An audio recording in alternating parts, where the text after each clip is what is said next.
In today's video, I'm going to teach you how to disable snapping in Canva.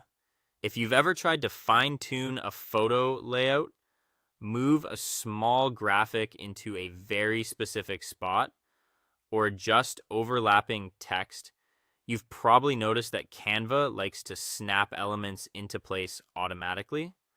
That can be helpful sometimes, but when you need more control, it can also get in the way.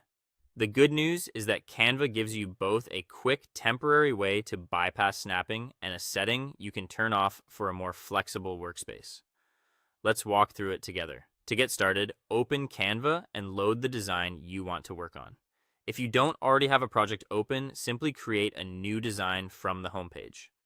Once your canvas is visible, click on the specific element you want to move. This could be a text box, image, icon, or shape. When it's selected, you'll see the outline appear around it, confirming that Canva is ready for you to edit that layer. If you only need to disable snapping for a moment, there's a simple keyboard shortcut that helps. Click and hold the selected element, then press and hold the Control key on Windows or the Command key on a Mac. While keeping that key held down, drag the element across the page. You should notice that the usual snapping behavior stops, which makes it much easier to place the item exactly where you want it. This is especially useful when you're making tiny adjustments and don't want to change any broader settings. If you'd rather turn snapping off more permanently while you work, move your cursor away from the selected object and look to the top of the Canva editor. Click on File, then find View Settings in the drop-down menu. This opens the area where Canva controls alignment and guide behavior for your canvas. Inside those view settings, look for options such as Align to Page or Show Guides. If they are checked, click them to turn them off.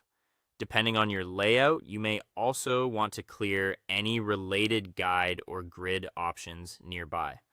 Once those settings are unchecked, Canva will stop trying to automatically pull your elements into alignment as you move them. Now test it by dragging your objects around the canvas. You should be able to position them much more freely, especially near edges, corners, or other elements. When everything looks right, just click off the design to continue working or use the share option when you're ready to save or export your project. And that's it. You now know how to disable snapping in Canva so you can place elements with much more precision and control. Thanks for watching, and I'll see you in the next video.